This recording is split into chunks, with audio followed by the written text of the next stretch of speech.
The key.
Let's get it. 580 Sports Talk, hour number 2 on this Thursday afternoon. Thanks so much for being with us on the Sports Voice of Kansas, 580 WIBW FM 104.9, online at 580WIBW.com. Anywhere you go on your mobile device with the MSC Radio app. And we are once again live on YouTube, 580 Sports Talk, the name of the channel. Thanks everybody who hung out in an empty video room to chat over the last hour while we got our technical issues squared away. Has been diagnosed. We had a power supply failure. It be like that sometimes. And fortunately, we are back. We are back live on YouTube. We've got the text line back up, 785-272-9429. If you want to be involved with the program today, we would love to hear from you. My name is Dan Lucero. Spencer Dupuis is in the box with me as well for this next hour. Coming up on this hour of 580 Sports Talk, we're going to give out some midway point awards, superlatives, whatever the opposite of superlative is, negative superlative for the Kansas City Royals for the first half of 2026. You believe we are already halfway through, more than halfway now for the Royals, halfway through the 2026 baseball season, though, given the fact that the Royals are now 34-48 after getting freight trained today at the Trop by a 13-2 final score. Maybe that comes as something of a relief that we are halfway through the 2026 Major League Baseball season. We got another round of What Is Wrong With You coming up as well. But we begin this hour, as we have made note of throughout the last couple of weeks, 580 WIBW, along with our sister stations up here in the studios on Huntoon Hill, the big 94.5 Country, Country 106.9, and Jack 98.5 FM, have all changed hands. We were purchased by the MSC Radio Group out of Hiawatha, and we've been locally owned now for the better part of the last 2 weeks or so. And that is the first time that this particular station has been under local ownership for just about a quarter of a century. So we're extremely excited about it. And we here on 580 Sports Talk are extremely excited to welcome in one of the owners of the MSC Radio Group to talk with us here on the program today. Wade Gerstner is in the studio. On the video, you can't see him. It's a disembodied voice, but just to rock with us. That's we're down to one camera today. But Wade, welcome to 580 Sports Talk. Hey, I appreciate it very much, Dan. And I don't know if that's a good or a bad omen when all of a sudden I'm listening to you as I'm driving back to the office and something's on fire. I got to take a break. And I'm like, man, we're going to make sure that I'm not seen on any kind of YouTube channel today. That's for no, sure. It's pretty inauspicious for sure. That's the first. I've never had, I mean, we've had the board go out on us before. Right. You know, power surge, those things happen. It's live radio. You do what you can. But no, I've never had a power supply fail, and I've certainly never had the smell of smoke fill the control room before. That was a new one on me. So thankfully, you know, we've got all the loose ends tied up and together, and everything looks good back on the technological front. But Wade, welcome again to 580 Sports Talk, and I know a station that you've been very familiar with over the years, and now you own a piece of it, and you get to really, I guess you kind of, when you own the joint, you kind of get to walk in here whenever you want. But no, I imagine that's part of the excitement for you and your co-owners to have a part of a station that I think for anybody with a background in the state of Kansas, 580 WIBW has been in some way a part of your life. Absolutely. And it's very surreal to walk in the first day that we met with all of our team members, including both of you. And we were talking about the heritage, credibility, the heritage, what people know about 580. I mean, it's known across the entire state of Kansas and beyond. And the first time I ever set foot in this building, and I told you guys this that day, I came in as a young whippersnapper wanting to get better at play-by-play, and Greg Sharp agreed to do an air check of my work. And I walked into his office, sat with him for a while, and now all these years later, walk in, and it's surreal. We're owners of this building that I walked into 25 years ago, whatever it was. So you officially took control of the stations. I think the 4th was the June 5th. Yeah. June 5th was the closing day. Yeah. That's right. So June 5th.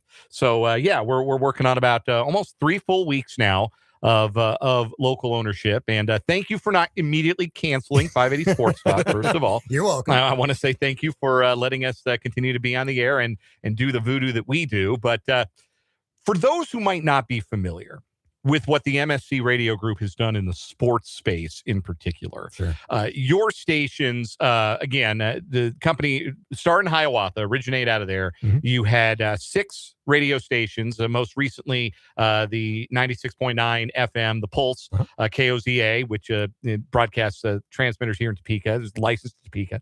So 6 stations in that cluster, and what you have done with sports coverage for Northeast Kansas, and not just some of the schools that we've also covered over the years here at WIBW, but some schools that have even been a little bit beyond some of our reach. The coverage that you've done with them has really been tremendous. You kind of just talk about the philosophy behind your sports coverage with the MSC Radio Group coming into this, and some of the things you've been able to do with some of those communities up north of us. Well, you know, everybody knows now, I think, for the most part, but if you don't, we're locally owned and operated. And so we want to be visible. We want to be involved. We want to be in the communities. And there's no better way to be involved in our area communities, including the city of Topeka, is to be at the area schools involved in activities such as, of course, sports. And that's a big part of our vision, is that we have 103.9 KNZA, 92.1 KMZA, 93.7 Care Country, Sunny 101.3 up in Falls City, KTNC 1230 AM, and you mentioned 96.9 The Pulse. So on any given Friday night, we have at least 4 play-by-play football games on the radio on those stations. And now 5, of course, now that we own 580 with our game of the week that you do the play-by-play with, and Spencer is color and sideline with you. But not only that, we have 5 video streaming channels. So on any particular Friday night for football or a Tuesday or Friday night for basketball, we could have 4, 5, 6, 7, 8, 9 games that we are covering and not overlapping at all. It's possible to do that. And we have streaming channels with the Holton Wildcats, the Bethel Blue Jays, Hiawatha Redhawks, Jackson Heights Cobras. And then what a run we had in our first year with the Silver Lake Channel, where they went up and won 3 state championships and a state runner-up in baseball, 3rd place in boys basketball. We're good in everything, wrestling, track, and field. Well, now they're going to expect that. Not that they don't already expect that every year, but now they're going to expect those kinds of results every year that they're on the Silver Lake Channel. Yeah. And you set the bar really high. I know. And so I broadcast the games on the Silver Lake Channel. I cover all the games on the Silver Lake Channel. And so people have said I've been their lucky charm, especially for the girls, and because they won 3 championships. You won everything. This year, everything. And I said, man, you talk about setting the bar so high. The expectations, what are this next year? But we picked the perfect time to start the Silver Lake Channel, which is tremendous. And we have other schools that have talked to us about, hey, that would be cool if we had that too. What can we do, or how can we get this started, and so forth. And so the streaming channel has been terrific for us to add to our repertoire of high school sports coverage. So we have radio broadcasts, we have the video stream channel. Sometimes they'll be simulcast. If it's a big game, we might end up having, or if it's Silver Lake Holton, for instance, we can have that game simulcast on our 2 video stream channels, Holton and Silver Lake channels. And could also be on the radio if we choose to do that. Or it opens up a chance for us to cover another game on the radio because we already have a matchup covered on the video stream channel, whatever one of those 5 may be. So it gives us a lot of flexibility. And then we've been doing more wrestling on the video stream channels a little bit the last couple of years. I think we plan on doing more of that. And we also cover, of course, volleyball, baseball, softball, track and field, whether it be radio or tied to the video stream channels. And we are an encompassing company in regards to sports because, as you know, Dan, it's not just play-by-play, but coaches shows that we do for many area teams, preview shows. We have our own scoreboard show up north. Of course, Eric Peterson's done it for years here in Topeka and across the Kansas Information Network. We have football and basketball magazines we do. That we have one in the football season, one in the basketball season. And then we have a terrific website, MSCsports.Net, you can check out that covers, I think it's 38 schools, maybe even more. I lose track. And we're really excited about now having a radio group of 10 stations, adding the 4 down here with 580 and Jack FM and 94.5 Country, 106.9. That provides us even more flexibility and provides us an opportunity to be even more involved, in particular in the capital city and the surrounding area, wherever that may leads us. And of course, you guys were starting to expand and do some other games and teams as well, such as Osage City, Santa Fe Trail, and others. And we share that vision. And so we are very excited about, teaming up with you guys now that we're all part of the same team. And who knows what we can do, what we can cover, and what we'll be doing in the future, whether it's within a few months, whether it's next year. It takes time to organize all these ideas because we all have great ones. And then it's trying to put it on paper. And then how do we execute it? And we're really excited about the future here. One about you guys were buying the company. I knew Justin Luke, president of the MSC Radio Group, and I know that he has a sports background, a sports broadcasting background. Then, you obviously have a sports broadcasting background. Jake Spalding, sports background, sports broadcasting background. So to know right off the rip that the people that were going to come in here and own these stations were sports guys, like that to me was a number one, a vote of confidence in what we already do here with sports coverage on the Sports Voice of Kansas, but additionally what we can add, what we can continue to grow. So I think when people, and our station's been through some change over the years. We've had obviously changing voices, changing faces. We've had changing programming. We've had, in fact, twice in the last year, we had change in ownership. We went from Alpha Media to Connoisseur Media, and now from Connoisseur, corporately owned, to the locally owned MSC Radio Group. But with all of that change, and change can be, disconcerting for some people. My wife always gives me a hard time. She's like, I don't like change. I'm worried. I don't like when things change. And I say, I understand that's good. That. She'll keep you for a while. Then. Yes, that's exactly right. Yeah, that means I'm not going anywhere. But no, the change here is going to be a change where we are growing as a purveyor of sports content here, because that is so much a part of your backgrounds and your passions, but also, to be real frank about it, how you do really good business in the communities is by providing coverage of their local student athletes. Absolutely. I mean, Justin, Jake, and myself, we've done play-by-play. We've hosted scoreboard shows. We've done coaches shows. We have been in the roles that some of our team members have been. We've sat in Spencer's seat producing or being a co-host. We've sat in your seat being a sports talk show host. We've been in the seats of people doing play-by-play, but we also are in the seats of understanding if you have an idea, you have to make it happen, but you can't just snap your fingers. So we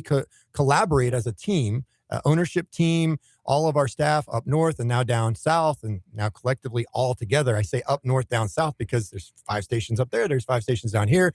We started doing some games when we started 96.9 The Pulse. So we bought about 2 years ago to get a little bit of visibility. We were out at Seaman at some games and some other schools across the capital city and along Highway 24. And we had people like, didn't know about 96.9. That was great because we were a new station in essence, starting from scratch, and people are aware of that. And one of the things that really stood out to me, and I think to Jake and Justin as well, and our whole ownership group, was when we had one-on-ones with all of our staff, including you and Spencer, one of the most common things that were brought up to our attention was we want to be out more. We want to be more visible. We want to be more involved. And we think that we can take that to another level. For example, I had a meeting with the Topeka Scarecrows yesterday. Yes. Okay. They're going into year 2. They had a great first year. Made the playoffs. And they're going to have a new head coach, and their previous head coach is the GM. So he's going to be putting all this together. Just got email. They have a press conference coming up on Tuesday at 2:00. So if you want to attend that, you can do that. But I was talking with the owner, Don Lewis, and we're really excited about the partnership we had last year through 96.9 The Pulse. But now we can do some really cool things working with them because we have the sports talk angle with 580 and whatever else we can do with our other stations down here, whether it's remote, broadcasting live on location, and interviewing players down there, talking about hockey. And we can talk about other stuff while we're on location too. But the point of the matter is we want to be there. We want to be visible. We want people to know that if there's a sporting event that's taking place in the capital city of Topeka, surrounding area, and it's a big event, we want to be there. And the partnership, again, with local, whether that's our high school teams, whether that's Washburn University, whether that's Topeka Scarecrows, that's going to be really important. It's always been important to this talk show. We're very fortunate to be positioned where we are, where we've got K-State fans listening. We can cover K-State because we're less than an hour from Manhattan. We have KU fans that listen. We can cover KU and talk about them because we're about a half an hour from Lawrence. And obviously the Chiefs and the Royals fans that catch us with the great fan bases that those teams have, us being about an hour, maybe an hour, 15 minutes from the Truman Sports Complex. But the passion that people in Topeka and this surrounding area have for what's going on locally, whether that is their local high school, whether that is the Ichabods or the Scarecrows, who developed a tremendous following in their first year here in the capital city.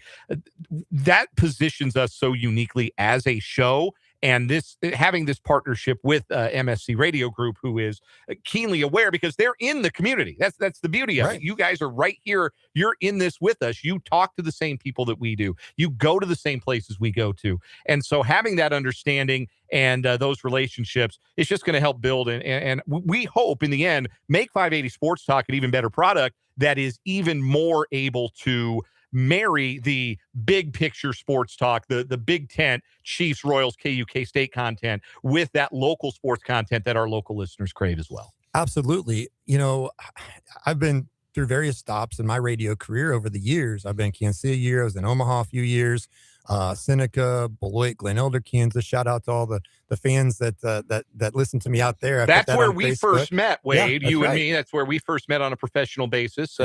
Colby versus Beloit at the Orange and Black Classic. Out there at the community building in Colby. Absolutely. And I first met you at state basketball when you were covering Beloit, your son's senior year. That's right. My son's senior year. That's right. And got the state and got third. And we're still a little bit upset about not winning a state championship. We were so close, but we'll let that go.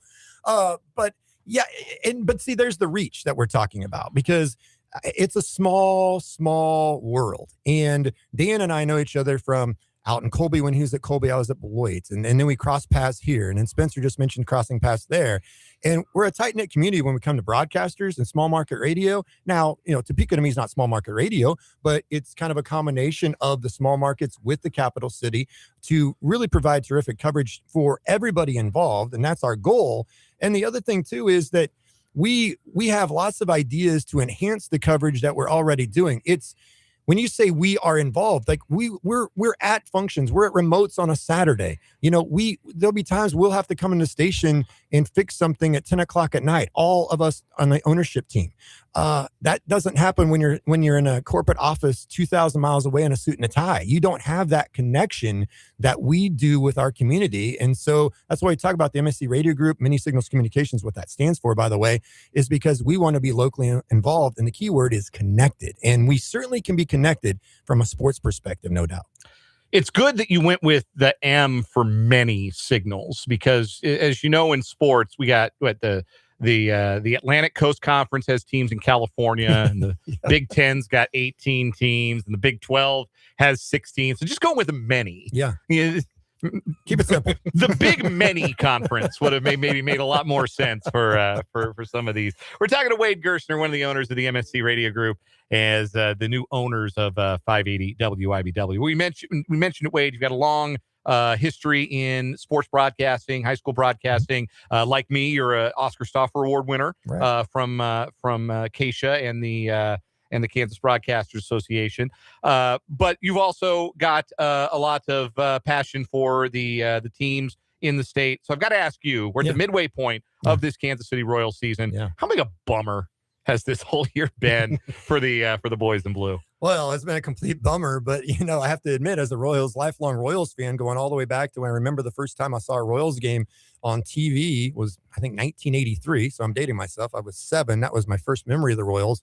And out in Western Kansas, I would be, driving the tractor when I was 12, 13, 14 years old, listening to Denny Matthews and Fred White calling the Royals game. And it made that day in the field just so much shorter when I was listening to the Royals. But the Royals were so bad for so long. 100-loss season. Tony Pena, you got to believe, and then he quits, a third away into the season. I was actually there in 2003 when the Royals, started 9-0, and I was filling in on KMBZ some pre- and post-game shows back in 03 when the Royals were actually making a run. They had a 7-game lead at the All-Star break, and this is awesome. And remember Jose Lima? You had Lima time, run Elvis Hernandez. Oh, yeah. And then next year, we're going Benito Santiago, Juan Gonzalez, and the Royals are going to just take the world by storm, and we're going to win it all. And that's what happened. Yeah. And that's kind of what's happened this year. Certainly injuries are part of it as well. But as a Royals fan, I think you kind of get used to it a little bit because you've been through it if you're an older Royals fan. But this is the one thing I was saying, Dan, back in 14 and 15 when some Royals fans were being super critical of the Royals did this, the Royals did that. I'm like, we need to stop, smell the roses, and enjoy this ride because you never know when it's going to end. And you kind of knew if you're a diehard Royals fan, it's going to end. And I thought it might end after 14. I was there, Game 7 of the World Series. By the way, if they sent Alex Gordon, he would have been out, okay? I'm going to tell you that. I was there. He would have been gunned down by 15 feet. And all these people that still to this day put on social media, they should have sent him, and it would have been a great way to end the World Series. Make a play. Yeah, make the defense make a play. He might have made a bad throw. I'm like, there was already 4 errors on the play. Well, the odds of another error. They botched everything. And on top of that, if those same people today say we should have sent him, guess what would have happened? If he was thrown out by 15 feet, those same people would say, why didn't we hold him? Salvi had hit a homer earlier in the World Series against Baumgartner. What was he thinking? So I understand. I, at the time, wanted them to send him, but then I'm like, there's no way he's going to get gunned down. But the point of the matter is, I thought 14, when they lost Game 7, I said, you know what? There'll never be another opportunity. That was it. I was there. I was ready to get the T-shirt back here in Topeka, the World Series Championship T-shirt. Baumgartner comes out, and I'm like, well, that's it, because I knew we weren't going to hit him. And I had people sitting around me go, he's only going to throw an inning or two. I said, if we can't touch him, he's going to finish the game. He did, unfortunately. But then 15 was magical. 15 was absolutely magical. I was able to take my son, who was 9 years old, and we were there when everybody was yelling "Yoasted" when they didn't bring in Wade Davis in Game 6 against the Blue Jays in the ALCS, and Ryan Madsen serves up a homer to Jose Bautista. And you're like, oh, God, we're going to a Game 7. And then what happened after a short rain delay? We're all whining and belly aching about it. And then it's the base hit to right field. And Kane scores all the way from first on a single. And the place went bonkers. And I will always remember that for my son, who's now 19, going to college. I was able to share that with him. And I never thought I would ever in my lifetime see the Royals make a World Series, let alone win one, and let alone make it back-to-back years. So when you're in the midst of an amazing run, same like the Chiefs, right? All of a sudden last year, what's wrong with the Chiefs? The sky is falling. Well, you know what? You're not going to win a Super Bowl every year. But we got spoiled because they make it and they make deep runs in the playoffs. And we think, well, it's just automatic. That's going to happen year in and year out. So that's why I think sometimes the sports fan things, and we don't stop to go, wow, this is a heck of a run. We need to sit here, absorb it, and remember the fond memories that have been created because next year we could be really bad. And here we are, what are we, 10 years, 11 years since 15? Yeah. And the Royals are not very good. They've been to the playoffs one time since that World Series. Quick aside about 2004, Tony Pena, Nosotros Creemos. I wish I still had my T-shirt because that was the first time I ever went to Kauffman Stadium. We were driving, that was my freshman year of college. Okay. We're driving from Denver, Colorado to Greencastle, Indiana, my freshman year at DePaul University, and the whole family's going out, my younger brother, my parents, and we stop in Kansas City to go to a game. They played the Mariners. Gil Mesh started. John Buck hit a go-ahead home run in the 8th. They won the game. But they were a million games out of first place because that season had gone so wrong. And I bought one of those Nosotros Creemos shirts for like $5 at the team store. And I wore it to death, and I wish I still had it. I thought we're going to say you had the Tony Pena Jr. bobblehead, which is a hot commodity. I mean, no, Tony Pena I got Jr. a few. I got a few bobbleheads, Yeah. but no, I haven't been able to get my hands on that one. Well, Wade, we're happy to have you and Justin and Jake at the head of this MSC Radio Group company, and we're really excited about what the future holds here at 580 WIBW for 580 Sports Talk, for our high school sports coverage, for everything we do here to see it grow and see it flourish under local ownership. And I have to ask you this before we take this time out, Wade. Will you please stick around for a round of What Is Wrong with You? Oh, absolutely. And by the way, I need to throw this out there. We were watching the game. I was with Bob Schwartz, Mark Johnson, having lunch at the Vikings up north. Mhm. And all of a sudden, we're looking at the Royals game, and we see a guy, Tyler Tolbert, who, by the way, is the new Royals closer. What a fastball. 46 miles per hour. 46 miles per hour. I'll tell you what. And I know I don't want to ruin his arm, but come on, man. If I could pitch with that strike zone, I think I'd win a Cy Young. I mean, my God. that was that. I said at the 3 o'clock hour. That was that little league strike zone. Oh. That was that. It's 22-1, and we're trying to get home before it gets dark. Strike zone. I wish we had that strike zone for our youth baseball team. That'd help our pitching staff. Hey, if I were umpiring, you would. Hey, that level 7-8 kid pitch. If it doesn't bounce, let's get you swinging the bat. Make kid. him swing the bat. That's what I'm saying. What Is Wrong with You is next on 580 Sports Talk.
So what is wrong with you time on 580 Sports Talk? We've got two news stories competing today for the benefit of our guests, one of the owners of the MSC Radio Group, Wade Gerstner, who's sitting in with us today here in the studio. Here's how this works. We scour the globe, mostly Florida, but truly the globe, to try and find the most ridiculous, the most offensive, the most absurd, the most insane news stories that we can. We pit two of them against each other every day on What Is Wrong with You. And the winner of the day becomes the weekly champion. And by the Friday, we have a weekly winner. By the end of the month, we have a monthly winner. By the end of the year, we have a yearly What Is Wrong with You champion. I think we're going on not quite 10 years of crowning weekly champ. I think this is our 9th year of doing it. So, yes, a long-held tradition here on 580 Sports Talk. Our current champion, Drunken Donuts, the gentleman in California who was trying to impress a date. And so he did some donuts in his Mercedes on the road in front of a California Highway Patrol office, while drunk, all to try and impress his date. I doubt that she was all that impressed. Brilliant. For my story today, we are going to Lambert Airport in St. Louis. I'll be flying into there on Saturday, a little a stopover on the way to Minneapolis for a quick little weekend trip. St. Louis Airport, Lambert Airport, where we meet a St. Louis City firefighter who has not been named, who pooped in a box. The station is not naming him because he has not been critically charged, the station being First Alert 4 in St. Louis. He is no longer working at the airport. He's been with the fire department for 21 years. No, sorry, 31 years. He's been part of the department since December of 1995. The incident happened June 10th at 8 a.m. Photo from security footage shows a man with his pants down holding a box behind him. And apparently, the incident happened in an area operated by the airport's food and beverage concessionaire. First Alert 4 reached out to the airport's concessionaire, HMS Host, asking how this is impacting food safety and sanitation at Lambert. I'll say so. I want to know the answer to that question before I go and get a Chick-fil-A biscuit or whatever on Saturday morning when I'm in that airport. I want to know how they're handling food safety and sanitation in that airport. I don't know. You may not want to in some cases. Yeah, I might just have to. Just grab something at MCI if we're really thinking about it. Yeah, man, just hauls off. He's got his pants around his ankles. He got his boxers around his knees, and he's got a paper box or a cardboard box loaded up behind him, ready to fire. And I guess when you gotta go, you gotta go. I guess at the end of the day, but. For goodness sake, man, he's standing next to what looked like a couple of kegs. Like, I'm definitely not getting a morning beer. That's out of the question now. I will say one of the smart things he did, though, he made sure he got a big enough box that there wouldn't be any spillage. So no, that was well thought no out. Spillage, no splashback. Yeah. Plenty room for it to land. Sure. Don't want to miss the target. Yeah, like if you're doing that, probably you might be lacking some fiber in your diet, or you're just really sick. So that's probably a bad scene all the way around. But yeah, St. Louis firefighter, 31 years. What are they going to remember about his service? No, he's the guy who pooped in a box at the airport. Wouldn't you love to hear the explanation, though?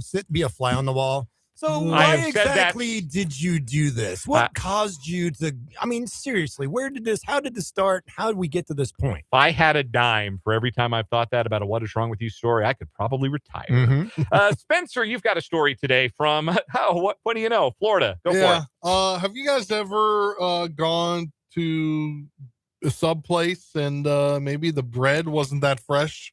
Yes. Yeah, it's happened before. All right. Well, a customer in Florida struck a Subway worker in the face after complaining his bread was stale, has pled guilty and been sentenced to attacking the teenage victim, record show. Ex-con Roy McIntosh, 43, last week copped to a misdemeanor battery charge in connection with the April incident at a Subway in Wildwood, Florida.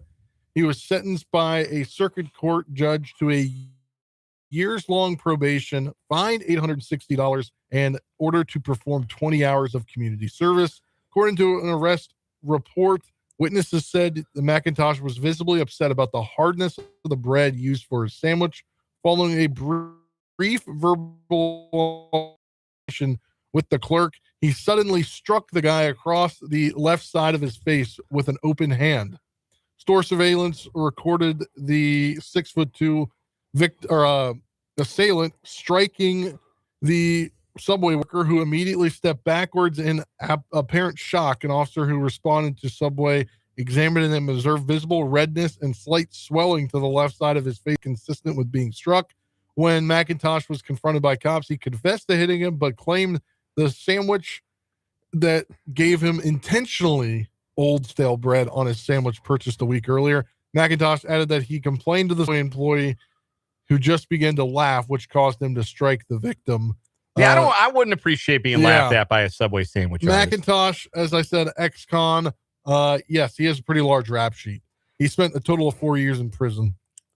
Well, I mean, the only thing that made that story better is to actually use the hard stale bread as the weapon. That's what I was hoping that he did. That would have made that story better. I was hoping that he did, but no, it's just darn. Hey, man, you gave me a crappy sandwich a week ago, and I'm still mad about it. Very normal. Very normal thing to stew on for a week, right? Man, still thinking about it. I'm losing sleep. Oh, I got nasty bread at the Subway. Just didn't taste quite right. I'm gonna throw hands at the teenage sandwich artist over it. That poor kid. Yeah, you probably didn't have that coming. You know the most horrifying thing I ever saw at a Subway? I was at a Subway in Colby, Kansas.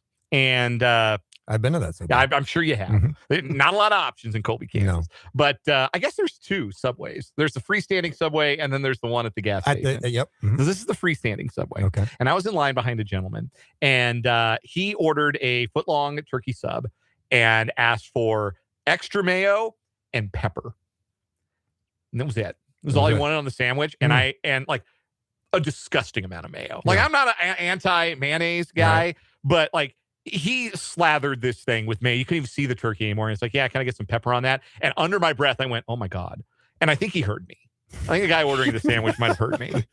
Anyway, that's the most disturbing thing I ever saw at a Subway. Well, speaking of food, when you say that, okay, they barely put anything on the sandwich, is what you said. Turkey, it was basically a mayo sandwich with a little bit of turkey and like pepper for spice, maybe? I've got a quick food story for you. So a good friend of mine, we went out to eat, and he ordered a cheeseburger. You know, everybody orders cheeseburgers. Yeah. And he goes, without the cheese. And the waitress looked at him and goes, so you want a hamburger? No, I want a cheeseburger without the cheese. And I just popped myself on the head and said, I don't know this guy. I mean, come on, man. You want a hamburger. That's what you want. Just say you want a hamburger. No, I want a cheeseburger without cheese. All right. So in one corner, we've got, as one texter from the 785 has termed it, Subway Beat Fresh. Or you've got, you are now free to poop about the country. Our gentleman who defecated in a box at Lambert Airport in St. Louis.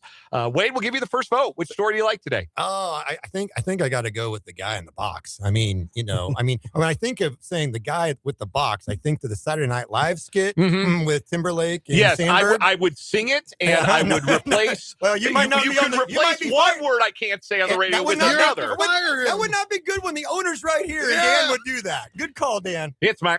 In a box. Yeah. That's the real name of that story. So I like the story because the box is on the other side of the body. So yeah, okay. Yeah, we'll go with you think we go with that one today? All right. Does that beat Drunken Donuts? I don't think so, man. I don't think so. Impressing a date. We both spoke with our significant others, Spencer and I did, Wade, and asked, would it have impressed you if on one of our first dates we had done some sick burnouts in our vehicles? And my wife told me in very plain spoken way, if that had been our first date, there would not have been a second. Yeah, my wife would agree with that. No, Sam. Totally. Okay. Yeah. Drunken Donuts. Moving on. Having a great week on What Is Wrong With You. Wade, you want to hang around, talk about Royals? Yeah, let's do it. Let's do it. We're going to hand out some midway point superlatives, best and worst of the first half for the Kansas City Royals on 580 Sports Talk. I think the donut guy's got to be the winner.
444 on 580 Sports Talk.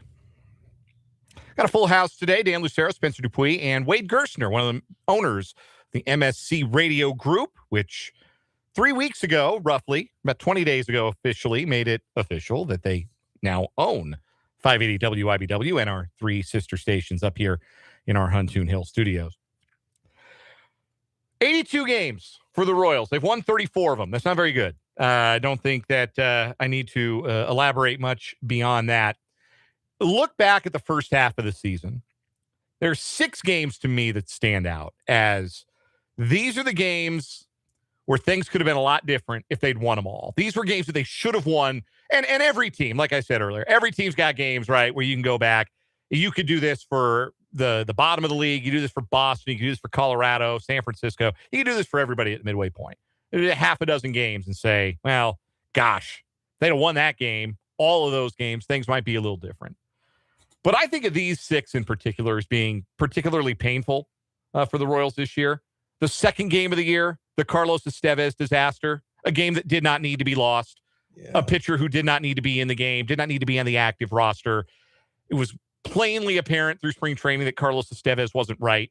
And yet, in a 2-0 game in the 9th inning, Matt Quatraro put him in, and he gave up 6 runs and got 1 out in the process. And that was a game that did not need to be lost, that the Royals lost. And we haven't seen Carlos Estevez since then. He's currently on the 60-day IL.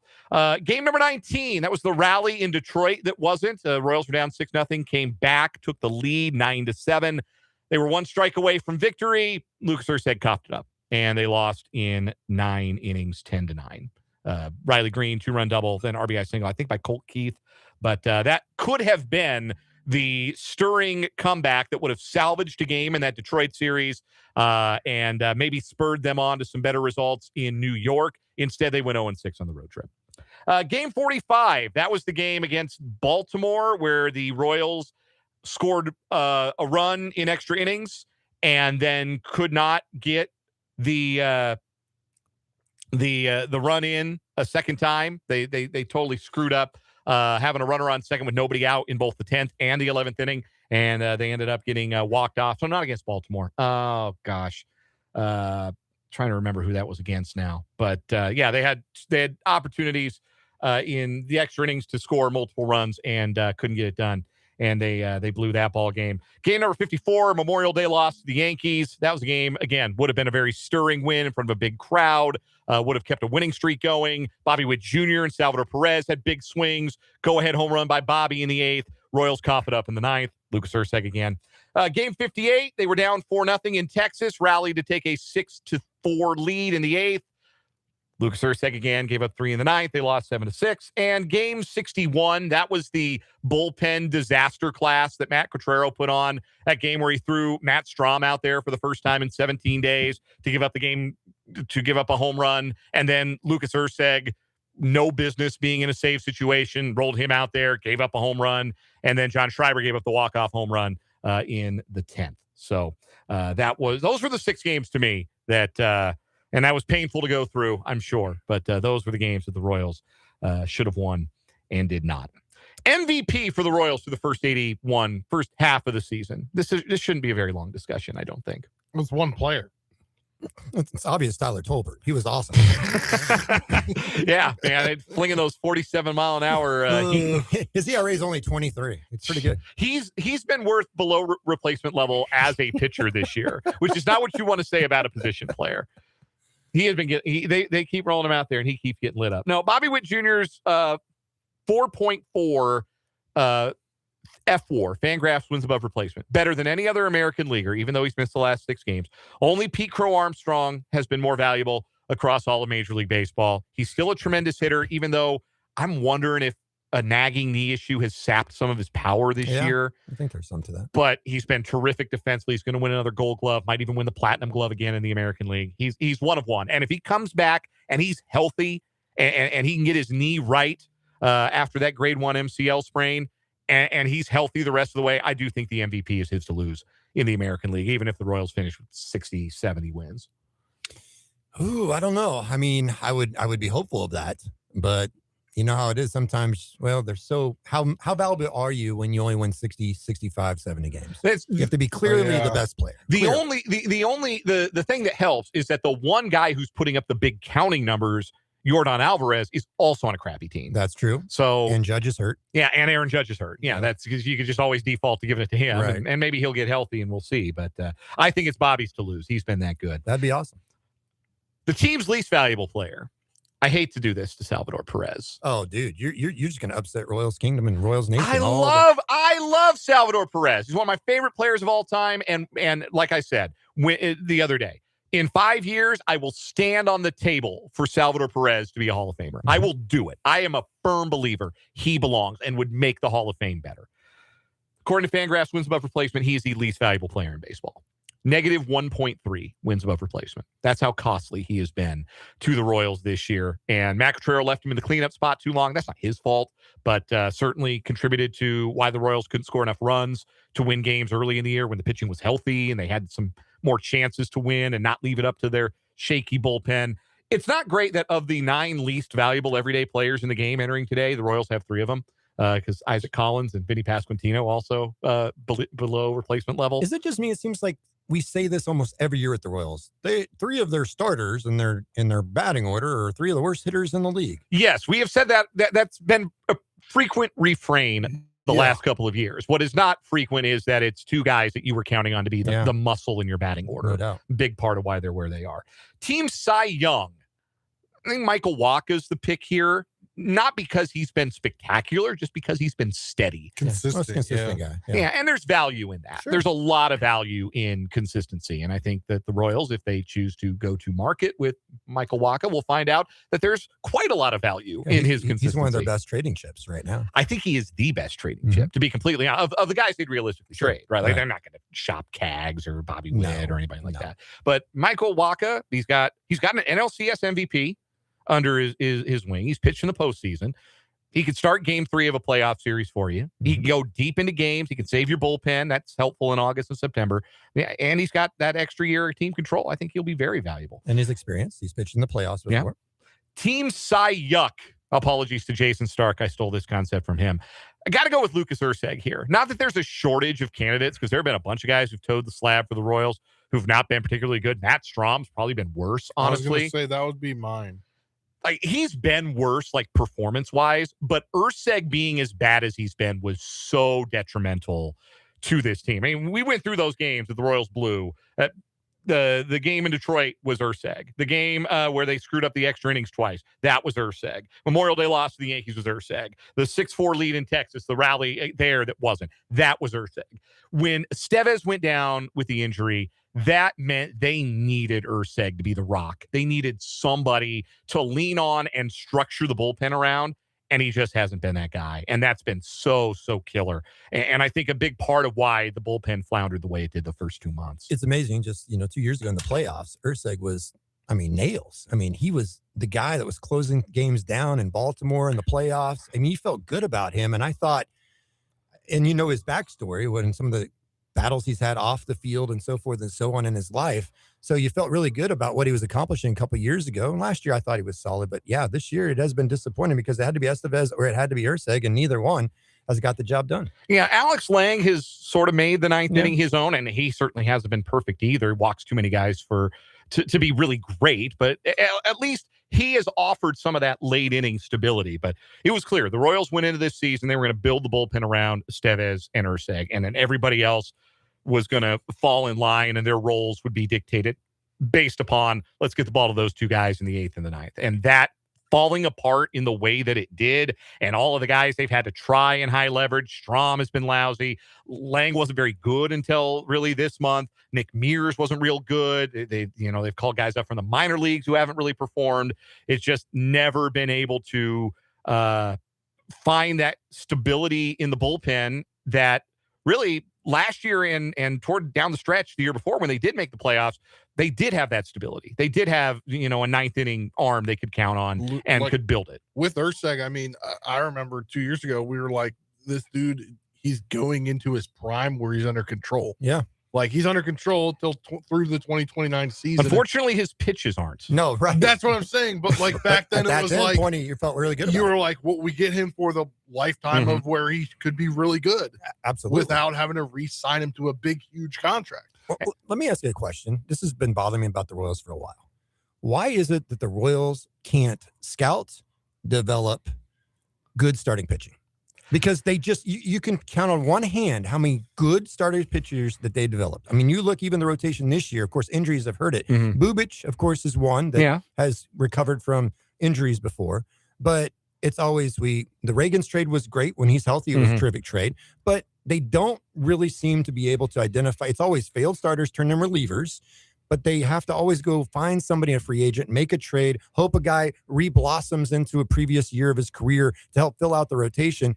And they don't have the depth in the minor league system to where, hey, somebody's going on paternity leave, like Kolek. Oh, we got a guy that's going to be a great opportunity to give him a rehearsal, and he's going to be a stud down the line. The Royals just don't develop those pitchers, in my opinion. No, they for a long time were not real good at that. Yeah. And I think that since Brian Sweeney's been the big league pitching coach and J.J. Piccolo took over as the GM and they restructured some things in the minor leagues, I think they've been better. I just don't think the Royals have had a chance to see the fruits of that labor yet, because a lot of their really exciting minor league arms are still at single A and double A. And meanwhile, like, they've done some good things with Kolek as a guy they picked up from a different team, or Cole Reagan's at his best, or even Noah Cameron turning a fifth round guy into a credible big league starter. There are some good things happening, but yes, that depth, we thought there'd be more this year, and it really didn't materialize the way that we would have liked. We're due for a break. We'll take a real short one here. But first, a quick word from my friends at Eagle Auto Wash and Detailing Salon. They are Topeka's premier full-service car wash. Treat your car right. You know you're going to need to do it, because I think it rained tonight,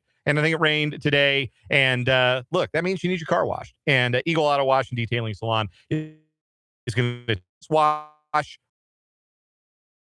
through, and my 2-year-old gets to sit in the car and enjoy the car wash, and he's a big fan too. Eagle Auto Wash and Detailing Salon. Soar with the Eagle once a week. We're back for a quick final segment next.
.580 Sports Talk. We got about 40 seconds here before we got to hit our end of hour break. But Wade Gerstner, it's been a lot of fun. We'll have to come back and do this again sometime. Yeah, we will definitely do that, and appreciate the time, man. Yeah, hopefully we can talk about some gladder tidings for the local 9 or the local 11. We get to, Chiefs coming up.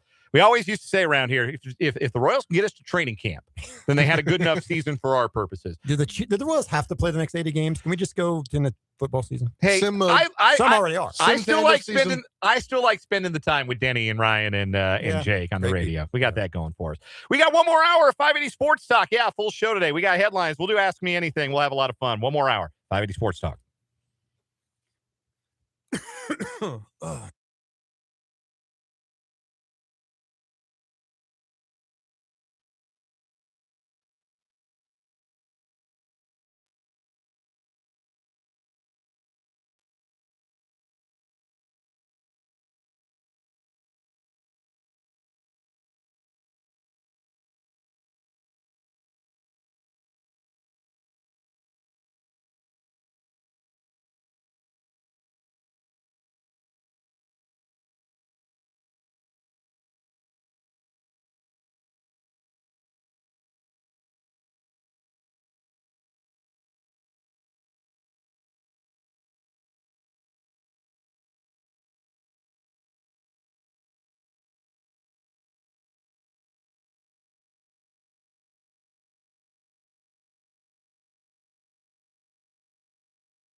Let's get it. Third and final hour of 580 Sports Talk on this Thursday. Back to a solo mission for this final hour. Dan Lucero with you here on the Sports Voice of Kansas. 580 WIBW, FM 104.9. Online at 580WIBW.com. And in living color on our YouTube channel, 580 Sports Talk. Also, around the globe on your mobile device with the MSC Radio app. Again, we are part of the MSC Radio Group. That stands for Many Signals Communications, MSC. Go search for it in the Apple Store, the Android, the Google Store, Google Play, whatever that is. Just search for it, MSC Radio. And then you don't need TuneIn or Odyssey or iHeart or any of those other radio apps you got on your phone to listen to us. That's going to play you 3 minutes of pre-roll. Or you can listen to any one of our other 9 stations under the MSC Radio Group umbrella. So if you're here in the capital city, but you want to check out what they got going on KNZA, or you would like to hear what's going on 96.9 The Pulse, or if you're hearing us out north and you've never gotten to listen to Jack FM 98.5, we got all 10 stations on the MSC Radio app. We got one more hour to spend together today. Looking forward to that. Thanks to Wade Gerstner, one of our new owners here with the MSC Radio Group, for popping by. That was fun. Wade knows ball. We'll have to have Wade on again sometime. We'll have to get the other owners on as well. Have Justin Fluke, Jake Spalding sit in for an hour here or there, because those guys know ball too. So we'll look forward to that when that time comes. You can interact with the program in this final hour. The text line is open. 785-272-9429 is the number. Again, that is 785-272-9429. You can also get at me in the live chat on YouTube. Name of the channel is 580 Sports Talk. Appreciate everybody who has hung out there. In case you missed the opening hour of the program today, we had a pretty significant equipment malfunction live on the radio. We blew a power supply. For the in-studio computer. Power supply just, poof, blew up. Not literally exploded, but it did smell a little like smoke. And I got to be honest, I smell smoke in the control room. That worries me a little bit. So we were streaming live, we were off and running, and then poof. And we restored everything. We restored the live stream, and people were still in the YouTube chat, hanging out, talking about the show, listening maybe on 580WIBW.com or listening on their radios, and still chatting with each other, chatting about the show. So when I say it's the 580 Sports Talk community, it really is what it is. And would love to have you join in the live chat on our YouTube today or any day, 580 Sports Talk. Would also love to have you subscribe to the YouTube channel as well. Folks, we are in the single digits in our countdown to 1,000. We are at 991 subscribers. I have no idea how this happened, but we are 9 subscribers away from 1,000. And that means we really do need to figure out what we're going to do when we get to 1,000, because you guys are going to get us there. You guys are liable to get us there one day. And I'm going to sit here and say, tune in tomorrow to find out what it is that we're going to do. We keep putting it off, and that's a bad look for us, in fairness to us. Been a lot going on around here lately, in case you haven't noticed or weren't listening in the last hour or for the last week. So we'll figure something out. We're going to do something fun for 1,000 subscribers as a reward to all of you. We got to figure it out sooner rather than later, though, because you got us down to 9 subscribers away. We are at 991 entering today. So appreciate every single one of you over at the YouTube channel. Also this hour, so we got our 580 Sports Talk headlines coming up. We're going to do a World Cup roundup as well. Look forward to catching you up on what's going on with the World's game. Lots of headlines, plenty of headlines to get to today. We're going to continue our countdown to Chiefs kickoff. We're 81 days from the Chiefs and the Broncos and the beginning of the 2026 Chiefs regular season. So we'll continue our countdown to kickoff with the Chiefs number 81, Nikko Remigio. And a big question that I have about roster construction for the Chiefs, because they're going to be short a roster spot that they have had for the last handful of years that now they got to use for something else. And does that put a guy like Nikko Remigio on the wrong side of the roster bubble? We'll get into that here in a little while. But also today, because I haven't done it in a while, I want to do an Ask Me Anything today, a little AMA on the show. And the way that works is you ask me a question and I answer it. And we can do that in the YouTube chat. I've already had some questions come in and look forward to answering those and some others as they come in. You can drop them in the YouTube chat. Again, 580 Sports Talk. Or you can text the show, 785-272-9429. They can be questions about Royals, Chiefs, KU, K-State. They can be other sports questions. They can be personal questions. They can be questions about, what do I put on my Subway sandwich? Because I was so mean to the guy who only put mayo and pepper on his turkey sandwich. Any question you want to ask me, I'm happy to answer. That's, again, the crux of the segment. Ask me anything. So we'll do that for a little while to round out the hour of 580 Sports Talk today.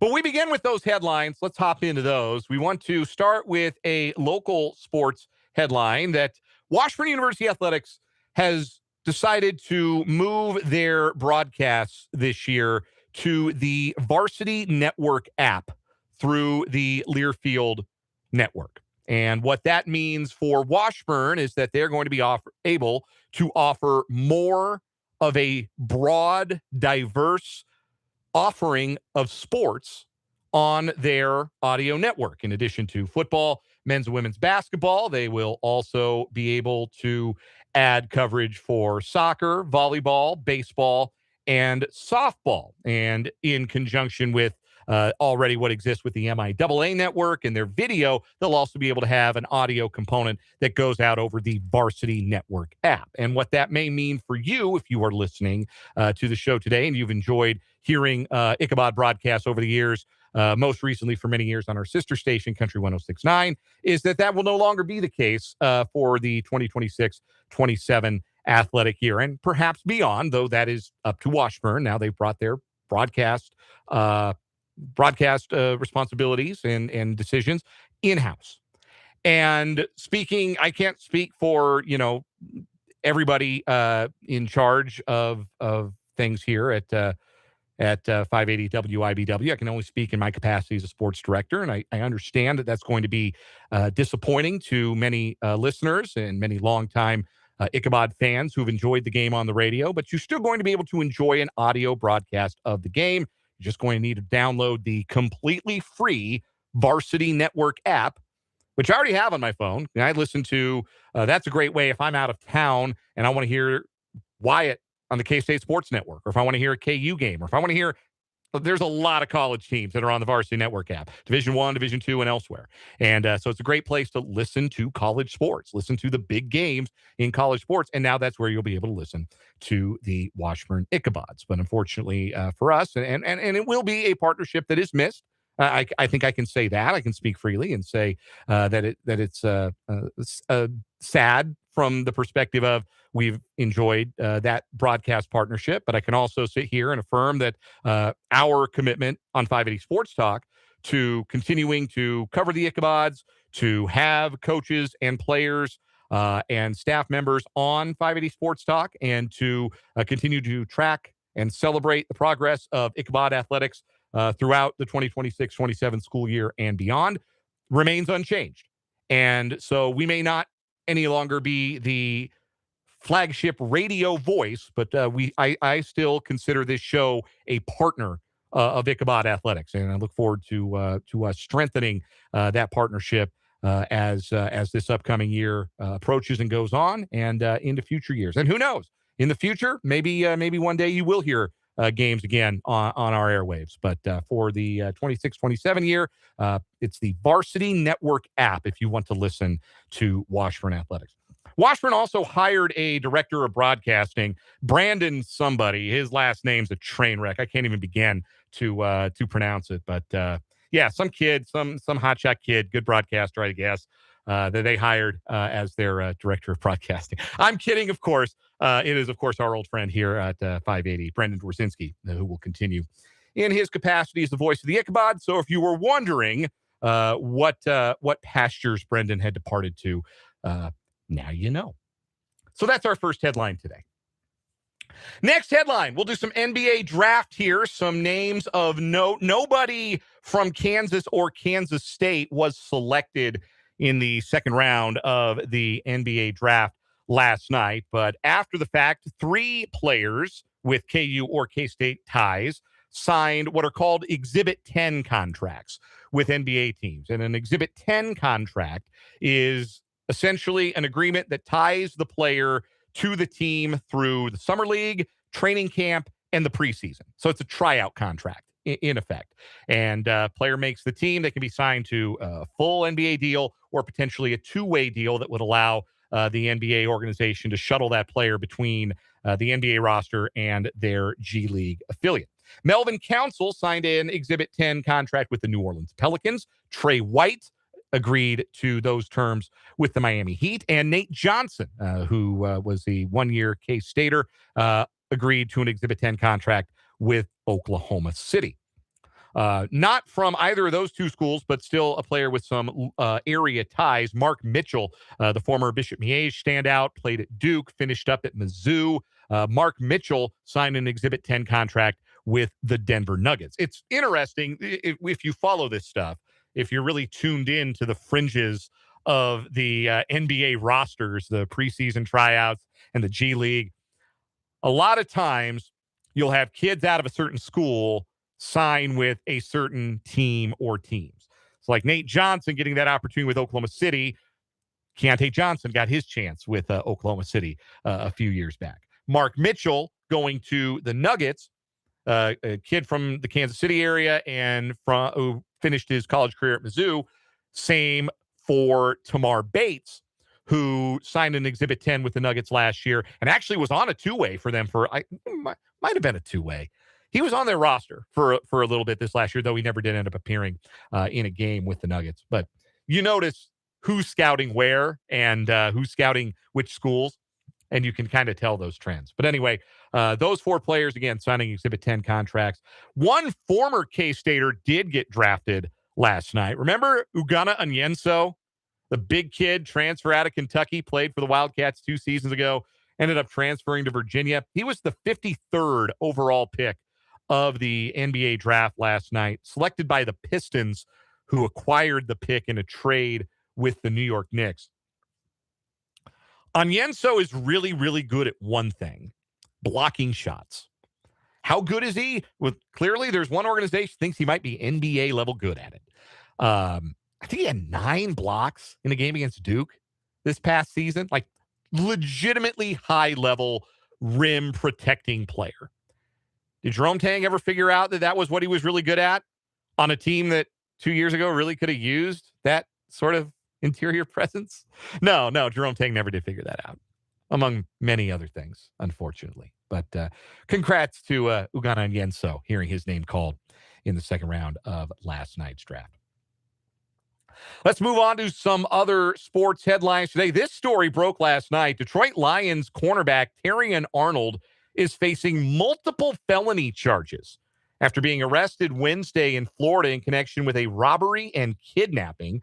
6 other individuals had previously been arrested that were involved in a targeted armed robbery that took place shortly after midnight on February 4th, during which 3 men were pistol whipped, held at gunpoint, and robbed. Police now claim that Arnold was the primary conspirator.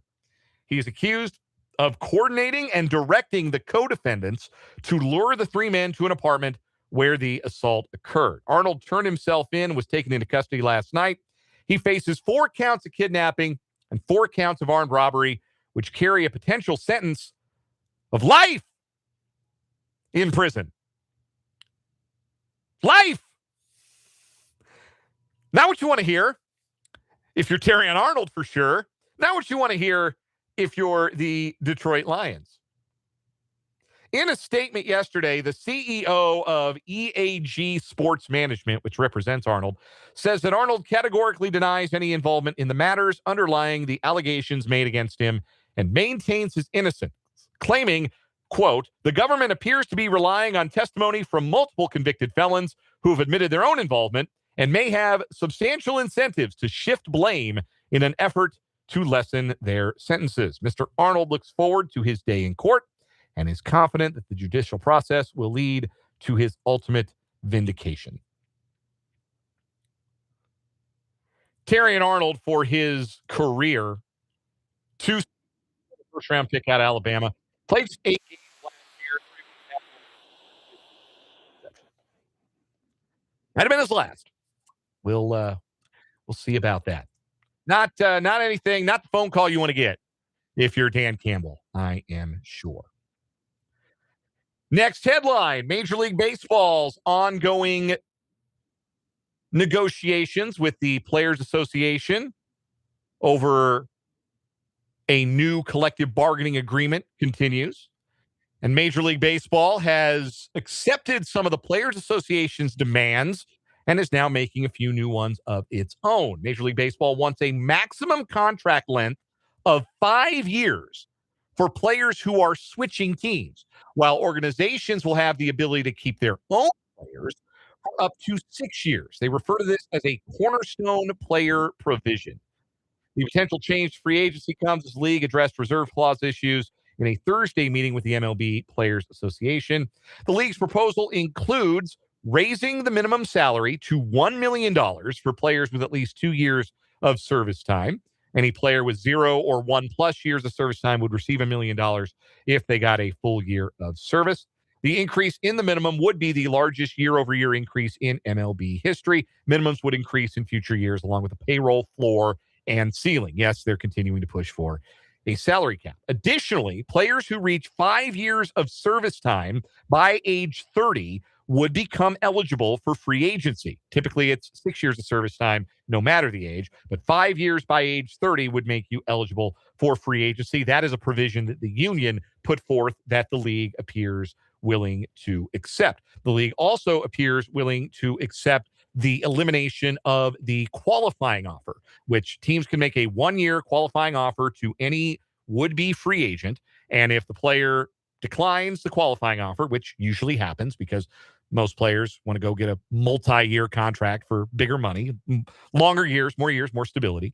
When the player turns down the qualifying offer, the team that signs that player forfeits draft compensation, and the team that loses that player receives draft compensation. The union wants to get rid of that provision because it disincentivizes teams from signing players who've received the qualifying offer because they don't want to lose the draft compensation. So the league appears willing to bend on that as well. The proposals, of course, all come under the umbrella of the salary cap system that for years and years has been a non-starter for the Players Association. The idea of max contract lengths, I have to imagine, gets laughed out of the room by the Players Association. I mean, think about some of the terms of contracts that guys are on. What's Soto on? 14 years. Ohtani's on like a 15-year deal. Bobby Witt's deal is 10+ years. Mike Trout's deal was 10+ years. The idea that, well, we're going to cap 5 years, 5-year free agent contracts. But if you're on the same team, you're going back to the same team, we'll give you a free extra, well, not a free extra year, obviously, but you give you the opportunity to keep a player for an extra year. That's all nonsense. That's all nonsense. And it's dressed up in the idea of, well, it's going to make it easier for teams to keep their own guys. Keep your own guy if you want. Just pay the cost. Pay what the player is worth, and you can keep him. It's really that simple. Put a competitive product on the field and pay the player what he's worth. You can do it. You can do it. Any owner can do it. So it does seem like, I mean, progress in the sense of no change to the free agent structure. There's an agreement there. Progress in the sense of dropping the qualifying offer. There's progress there. But the cap and capped lengths and amounts of contracts, it's going to be a real sticking point for this Players Association. And it should be. It should be. This is the only Players Association that isn't, in effect, a house union, that hasn't been broken by its respective league. The NFLPA, that's a house union. The NHL, the NBPA house unions. This Major League Baseball Players Association is the only union that hasn't been broken by the league. And if that remains the case, then we're going to get a lockout at the end of 2027. I'm of two schools of thought on that, by the way. I know everybody, and I'm not even reading the comments right now on YouTube because I'm reading the story. I got the story up. But I'm sure there's more than one of you in the comments talking about, well, here comes the lockout. Or somebody's going to text the show, get ready for a lockout after 2027. And get ready for no baseball. I'm telling you, I think there might be a lockout, but I think there also is going to need to be a season because the TV deals all expire after next year. They all expire. All the big TV deals. How are you going to go to market and sell your league as a TV product if you're not playing any games? If you don't have any inventory? How are you going to go to market? How are you going to get better than what you've got? That's where the money is. That's where the money is in pro sports right now. Revenue based upon the TV deals. So I think there's a lot of incentive for the owners. If anybody's going to cave, I predict it will be the owners. I really do. They've got a lot more at stake than I think than people realize. One more headline here. As expected, when the NCAA announced new eligibility rules moving forward, we've got litigation. A group of 15 college basketball players has filed a lawsuit in an Ohio State court claiming the new age-based model unfairly shuts them out of future competition. Athletes whose eligibility expired by spring 2026 under the traditional model, 4 years to play or 5 years to play 4, will not be allowed a fifth year of competition under the new rules that go into effect this fall. The lawsuit filed Wednesday seeks temporary and permanent injunctive relief that would allow a fifth year of competition for athletes from the high school class of 2022 began their college sports careers that far and never redshirted. So guys who played 4 years in 4 years and do not, under the ways that the new eligibility rules are written, have the ability to get a fifth year. You're shut out. You're out of luck.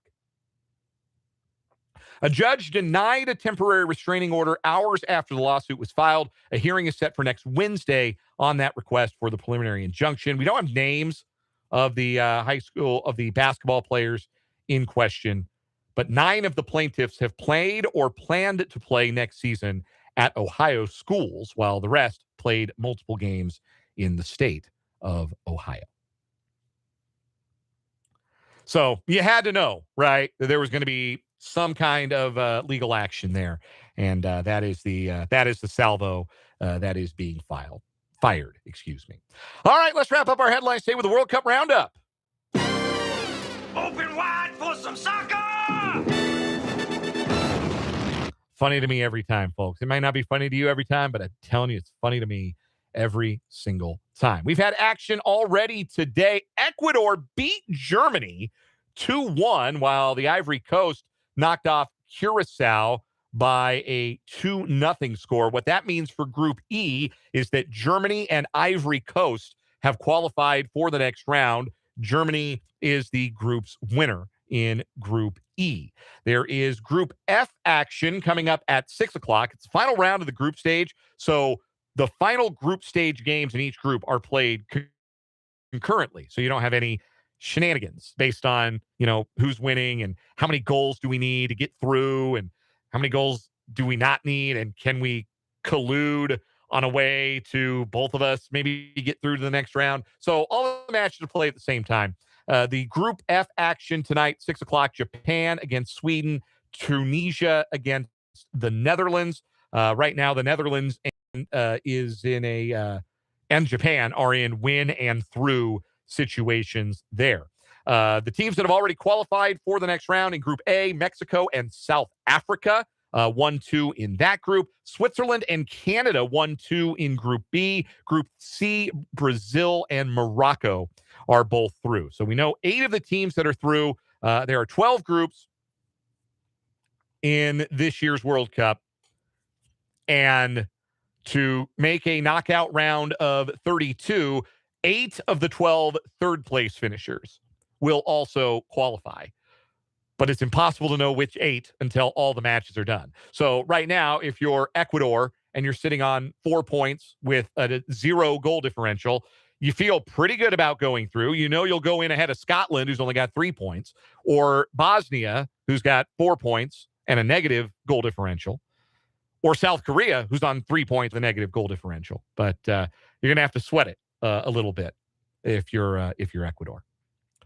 Tonight, Team USA finishes their group play as well. The late games tonight, both at 9 o'clock in Group D, Paraguay and Australia, USA against Turkey. The Americans have already won their group, so they can sit their stars and do whatever they want because nothing about their status changes. They don't have to play hard. They don't have to chase the game. They can put in 11 new players and just kind of play a meaningless World Cup game, which they've never done really before. There's always been something at stake for the U.S. in their final group stage, whether that was qualifying for the next round or winning the group. They already won the group. They already know they're getting in. So they can just go and have a good time tonight out there. Don't get anybody hurt. Don't get anybody any red cards that disqualifies them for the next round. Australia and Paraguay are the teams that their result will tell the tale. A win or a draw for Australia sees them through as the second place finisher to the next round. Turkey already eliminated. They don't have a goal. That's not good. That's your World Cup roundup. We'll take a time out here on 580 Sports Talk. When we come back, we continue our countdown to Chiefs kickoff. We're 81 days away. And then later on, we'll take your Ask Me Anything questions. Ask me a question, whatever you want. 785-272-9429 is the text line. This is 580 Sports Talk.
$5:35 on 580 Sports Talk. Dan Lucero rocking with you on this Thursday. Man, I forgot how to do a 3-hour show. It'd been all week. We'd had the short shows with the Royals out on the East Coast in Tampa. Royals will be back at it tomorrow night, first of a 3-game series at the rate against the Chicago White Sox, the first place Chicago White Sox. First pitch, 6:40 for tomorrow night's game. So we'll have another 3-hour show tomorrow. Again, get your questions in for Ask Me Anything. 785-272-9429 is the number. 785-272-9429. Have a good one from the 316. I'm looking forward to getting to. Also got some good ones in the live chat on YouTube. Drop them in. Many as you want. We'll get to as many as I can. in the live chat today, 580 Sports Talk on YouTube. We are 81 days away from Chiefs kickoff. They get a little more pep in the step for the countdown to Chiefs kickoff segments with the Royals dead and buried in the Central. We're 81 days away. That's still a really long time. 81 days away from Chiefs kickoff. The Chiefs and the Broncos, Monday Night Football, Arrowhead Stadium. Final game of week 1 of 2026. And number 81 for the Kansas City Chiefs is the wide receiver and return man, Nikko Remigio, who signed a 1-year contract to return to the Chiefs this season, and fairly early in the offseason process as well. So the Chiefs were intentional about wanting to keep Remigio in the fold. But do they have a roster spot for Remigio this year? And what I'm really asking isn't just necessarily about Remigio. What I'm asking is, do they have a roster spot for a return man, for somebody whose job it is to return kicks and punts? Because if Remigio makes the roster, that's his job. He's not out there to catch passes. He had 1 target last season, Nikko Remigio. And for his career, trying to pull up his Pro Football Reference page here live. For his career, 7 targets in 2 seasons, 3 catches for 69 yards. You know what else he's got? 3 fumbles in 2 years. We'll come back to that. But Nikko Remigio is not going to be on the roster to really impact the wide receiver mix. He would be a true special teamer only. I'm not sure if he'd be what you consider the core special teamer, if he's in on kicks and punt coverage in addition to returns. And if he is, then it's a little easier to see a path to a roster spot for him, because there'll always be room for the core special teamers. And Dave Tobe loves those guys. Shout out Reese Fountain. Shout out Marcus Kemp. But as far as just a return man on the roster, I don't know that there's room for one of those on the 2026 Chiefs. And the reason I don't think there's room for one of those on the 2026 Chiefs is because the 2026 Chiefs are going to have to use a roster spot on something that they have not used a roster spot on for quite a few years now. A third quarterback. They're going to have 3 on the active roster all year, on the 53. Because they used real live draft capital on Garrett Nussmeier. They are not going to expose him to the practice squad. Somebody would pick him up. I think Nussmeier is going to make the roster. And then obviously Justin Fields is going to serve as the backup. The Mahomes kid is going to start. He's not a kid anymore. He's in his 30s. But 15. He's your starting quarterback, obviously. But in recent years, the Chiefs have been able to skate through the year with only 2 quarterbacks on the active roster. And Chris Oladokun has always been the practice squad break glass in case of emergency, which the Chiefs had last year. Third quarterback option to promote to the active roster if they needed to. But as for the day-to-day 53, the Chiefs have been able to carry Patrick Mahomes and one other guy. They can't do that this year, because they're invested in Garrett Nussmeier in a way that they haven't been invested in that third quarterback, whether that was Oladokun or whether that was Shane Buechele or whether that was, who was the guy? There was Bailey Zappi. Remember when Bailey Zappi was on the practice squad there? So it's a new set of considerations, I think, for the Chiefs, where if they're going to have a roster spot on the 53 that is occupied by a third string quarterback, that's one less roster spot they have somewhere else. And so that might mean that if you're going to be the return man for the Kansas City Chiefs, you better be able to offer something else. You got to be a little higher up on the depth chart than number 6 at wide receiver. And for that reason alone, I think it's tough sledding for Remigio to make the 53. And then you get to the fumbles. 3 career fumbles in 19 NFL games. It's not what you want. Because, again, it's not like he's touching the ball a whole lot outside of the return game. He's returned the ball 76 times in his career. And he has caught 3 passes, and he has run the ball 1 time. So 80 touches, less than 80 touches, he's put it on the ground 3 times. And that doesn't count the time he fumbled at the end of one of his long kick returns in the playoffs against Houston 2 years ago.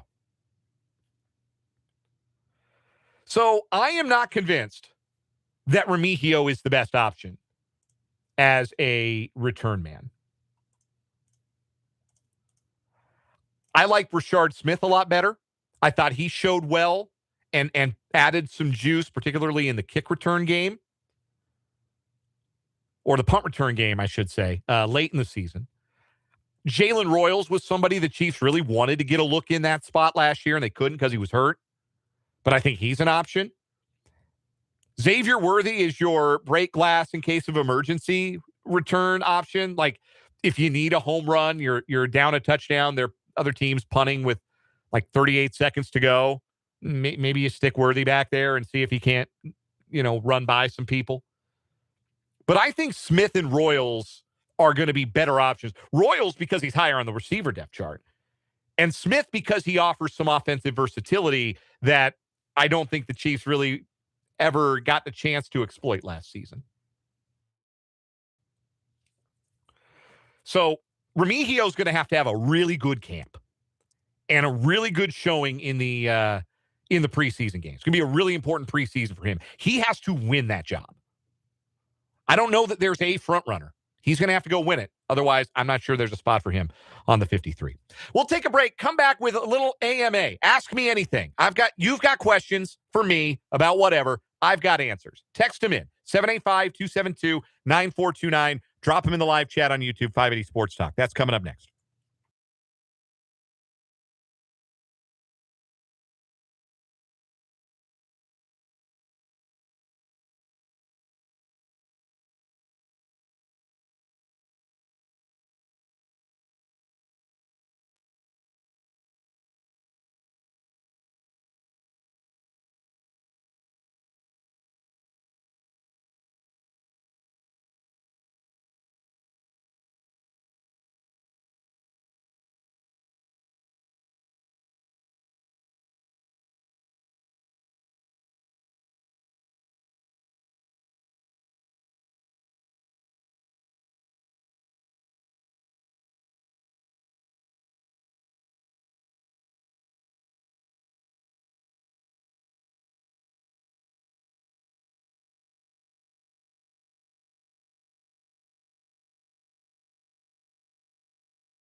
.544 on 580 Sports Talk.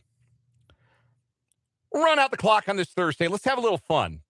785-272-9429 is the text line. 580 Sports Talk on YouTube is the live chat. Drop me a question. Ask me anything. Nobody asked, for instance, but the return bed you're hearing, if you're listening on the radio right now, Little Sister by Queens of the Stone Age. Nobody asked, but that's my favorite band, Queens of the Stone Age. Favorite band ever. Last band I saw in concert. Maybe the last band I'll ever see in concert. I'm a big concert guy. If I'm going to spend 3 hours around drunkards, I'd rather do it in the outfield seats at a baseball game than at a concert. But that's just me. That's just how I'll take some sports questions first here on Ask Me Anything. This is a quick procedural one I can handle from the 913, asking about tonight's Team USA soccer match in the World Cup. Wouldn't Team USA want more points or goals to get a better seed for the next round? That's not how the World Cup works. The way that they bracket it is based on your group. So if you win group, I think the U.S. are in Group E, or whatever group it is, you're locked in to that part of the bracket. You're locked in. And the reason they do that is they want to avoid, especially in the early rounds, rematches. So the bracket for the next round is already set. And the bracket for all the rounds that follow, it's already set. So to give you a quick idea, I know I said I could handle this question swiftly, but maybe not. The way the bracket works is that Team USA is going to play a third place team from groups B, E, F, I, or J. One of those third place teams. Strong chance it's Bosnia and Herzegovina, based on the people who've done the math. Then they would play the winner between whoever wins Group G and another third place finisher. And Group G right now, the team leading that group is Egypt. So all the U.S. might have to do is beat Bosnia and Herzegovina and Egypt, and they're into the round of 16. It's a pretty gilded path for Team USA. But yeah, that's why tonight's match truly doesn't matter. They're already locked in to their spot in the bracket. But thank you for the question. Other sports questions. Britt in the live chat on YouTube. Seen a lot of Britt in the chat lately. Appreciate you joining the 580 Sports Talk community. Britt asks, who gets selected from the Royals for the All-Star game? I think it's just going to be Bobby Witt Jr. I think he's going to win the fan vote at shortstop. He's number one among shortstops and is having the best year of any player in the American League. No reason he shouldn't win the fan vote. I don't think anybody else is going to make it. Like Michael Wacha's had a nice year, but I don't think it's an all-star year. Jack Caglianone's had a really good year, really good month. I don't think it's an all-star year. It's hard to make it as an outfielder because there are a lot of really good outfielders out there. A lot of people start talking about wanting to see Jack in the home run derby. Sign me up for that. If Cags wants to do that, I hope he does. That'd be awesome. You got the three decks out there in right field in Philly. Be fun to see Jack try to go upper tank. But I think it'll just be Bobby. Let's see if we've got any other sports questions first. Bob in the YouTube chat, welcome Bob, asks about Washburn. I think this is a football question. Bob, you can correct me if I'm wrong in the chat. Are you more concerned this season about Washburn's offense struggling to score or their defense being unable to get stops? Well, Bob, they were coming off a rough year where both of those things were real concerns. I think I'd feel better about their offense if they had a, returning an incumbent quarterback that they felt really good about giving the job to. So I'll always side with that. Like right now, you ask me who's going to be the quarterback for the Washburn Ichabod. It's up in the air. It's totally up in the air. And I think if you ask Zach Watkins, he'd say the same.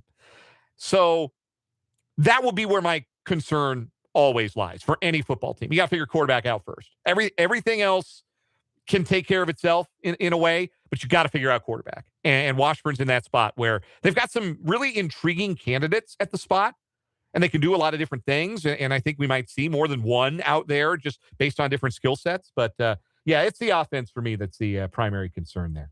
Thanks for the question, Bob. Appreciate it. Let's do some more AMA questions. We'll go a little off the sports path now. From the 316, favorite interview you've had or person you have ever interviewed? It's been long enough. I can tell the Wilford Brimley story again, can I? Can I tell the Wilford Brimley story? Okay. Hot Springs County Rodeo and Fair, Thermopolis, Wyoming. My first year in radio. I was working in a town called Warland, which was just north of Thermopolis. And we were down there covering the fair and the rodeo in Hot Springs County. And the Grand Marshal was the late Wilford Brimley, Mr. Quaker Oats himself. Wilford Brimley was the Grand Marshal because he lived, I think the name of the town was Shell, which is nearby. And you can count on probably one hand number of people who live in Shell, Wyoming. Very, very small town. Anyway, so Wilford Brimley's there as the master of ceremony. He's going to be at the front of the parade that night. And I'm down there doing a live remote.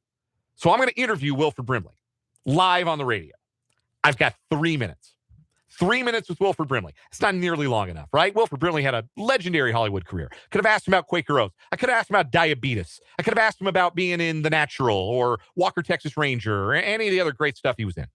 But I only got 3 minutes. So my 3 minutes was very nearly interrupted when the sound check at the rodeo arena was the Star Spangled Banner, which, what a thing to play for the sound check, because Wilford Brimley snapped to attention, and I was not going to get one word out of him while the Star Spangled Banner was playing. So anyway, thankfully, they cut the sound check right before, like 15 seconds before my cue to go on air. And Wilford looks back at me, got the sounder in my ear, boom, I'm live on the air with Wilford Brimley. And my first question is, Wilford, you've made a living and a life here in Wyoming, something to this effect. I'm 22 years old. you made your living. You've built a home and you choose to live in Wyoming. What is it about the Wyoming lifestyle that appeals to you so much? And Wilford looked me right in the eyes and goes, not many people. And that was the extent of his answer. That was it. I now have 2 minutes and 45 seconds with Wilford Brimley. And I hadn't really thought much beyond that first question because I thought he was going to give me more than that. And I was going to be able to stem off of that and talk about the fair and being the MC and this community being special to him. Nope, I got not many people. I don't remember how the rest of the interview went. Honest to God, I blacked out. But we did 3 minutes. He shook my hand. He was very gentlemanly, very nice man. But that is my favorite interview I've ever had. The funniest one I ever had. Wilford Brimley. Best sports interview I've ever done. I give you two. I talked to Barry Sanders on the radio when I was in Wichita. Fabulous interview. Barry was great. And Art Stewart, the former Royal Scout. I talked to Art Stewart, and I did 20 minutes with Art, and I could have done an hour. Art Stewart was an unbelievable interview. The late Art Stewart. Let's run through a few more. Man, I got some good ones today. I'm going to leave a few of these on the vine, and I'll have to take them another time. Mark asks, you won't push Mark B in the live chat. What would your preference be for your son's favorite sport to play? I would love it if he had the same passion for baseball as I did. And he does. He's learned how to say baseball practice. But he's learned how to say it. And he goes out and he hits the ball off his tee with a wiffle ball with a wiffle bat. And got a pretty good little swing for a little guy. So, big shout out to my son. I'm always happy to talk about him. But anything he wants to do, I will be thrilled. Let's see what else. Mark H. I know you don't like pickles, Dan, but what else do you put on your burgers? Lettuce, tomato, ketchup, mayo, and onion. If you grill the onion, so much the better. Anything but a pickle, probably cool with me. Bacon, if you got it. Avocado, fried egg. Good stuff. See what else I've got here. Mark B asks, favorite song ever. We'd be here all day. Favorite song ever. It's probably a song by Queens of the Stone Age, and I change my answer every month or so. But the one I probably keep coming back to is their most well-known song, No One Knows. It's just a perfect song. You know what else is the perfect song? I heard on Jack FM the other day, The Metro by Berlin. That is a perfect song. Absolute banger. Let's see if I can't get some more in. Vance in the YouTube chat asked if a hot dog is a sausage. Well, yeah, of course it is. Of course a hot dog's a sausage. And a hot dog is delicious. I might have a hot dog, bratwurst. I have a bratwurst for dinner tonight. Anyhow, thank you for the questions. Appreciate each and every one of you. We're going to take a quick break, come back with a final word to wrap up 580 Sports Talk.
Time to wrap up this edition of 580 Sports Talk on this Thursday. Wrapping up with a thought on the Royals today. Almost got no hit. I think you look at that batting order and you realize that of the Royals' 5 best hitters, 4 best hitters, really. Vinny Pasquantino not having a great year this year, but still count him among the 4 best hitters on this Royals team. 3 of them weren't in the lineup today. And as much as Jack Caglianone's June has been a lot of fun, and Carter Jensen's had a pretty solid finish to the month of June after a slow start, that's just not a very good big league lineup out there right now. And sometimes what that means is you almost get combined no hit. But thank you to Carter Jensen for sparing the Royals the indignity of being no hit, and for sparing all of us the indignity of pretending that a combined no hitter is a real accomplishment. Because I want to reiterate, it is not. A no hitter, 1 pitcher, awesome.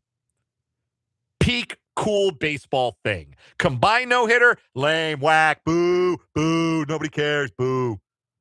Thank you, Carter Jensen, for sparing us. And thank you, Craig Kimbrell, for being so buns that you gave up the hit in the first place. That does it for us today. We're back tomorrow from 3 until 6. For Spencer Dupuis, my name is Dan Lucero, and this was 580 Sports Talk. Good night!